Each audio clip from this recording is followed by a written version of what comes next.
ഇന്ന് നമുക്ക് 3 save the date ആണ് എടുക്കാനുള്ളത്. എന്നിട്ട് നമുക്ക് വീട്ടിൽ വെച്ചിട്ട് എടുക്കാനുള്ളത്, ഒന്ന് ഔട്ട്ഡോർ ആയിട്ട് എടുക്കാനുള്ളതാട്ടോ. ഇയാളാണ് മെയിൻ ക്യാരക്ടർ ടുഡേ.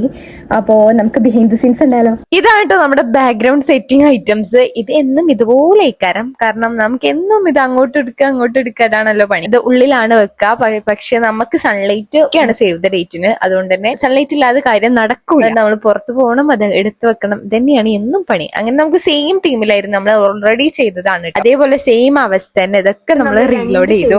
ഫൈനൽ ചെയ്തു. ഇനി നമുക്ക് കാറിന്ന് വീഡിയോ എടുക്കാൻ തന്നില്ലേ, അതിനുള്ള ഐറ്റംസ് ആണ്. അപ്പൊ അതിനു വേണ്ടി പോവാണ് കേട്ടോ. നമ്മള് റെയിനി വെതർ ആയിരുന്നു പ്രതീക്ഷിച്ചിട്ടുണ്ടായിരുന്നത്. അടിപൊളി വെതർ ആയിരുന്നു കേട്ടോ, ഭയങ്കര റെയിൻ ആയിരുന്നു. അങ്ങനെ നമ്മള് ഫൈനലി കുറച്ചു നേരം കഴിഞ്ഞപ്പോ നല്ല ഓക്കെ ആയി. അങ്ങനെ നമ്മള് ഷൂട്ടിംഗ് ഒക്കെ തുടങ്ങി. അടിപൊളി ആയിട്ടുള്ള ക്ലൈമറ്റ് ആയതുകൊണ്ട് നല്ല അടിപൊളി ഷോർട്സ് നമുക്ക് കിട്ടിയിട്ടുണ്ടായിരുന്നു. ഇതിന്റെ ഫൈനൽ ലുക്ക് നമ്മൾ ഈവനിങ് അപ്ലോഡ് ചെയ്യട്ടോ. ഇതുപോലത്തെ അടിപൊളി സേവ് ദ ഡേറ്റ്സ് വേണമെന്നുണ്ടെങ്കിൽ നമ്മളായിട്ട് കോൺടാക്ട് ചെയ്താൽ മതി. അപ്പൊ അത്രേ ഉള്ളൂ.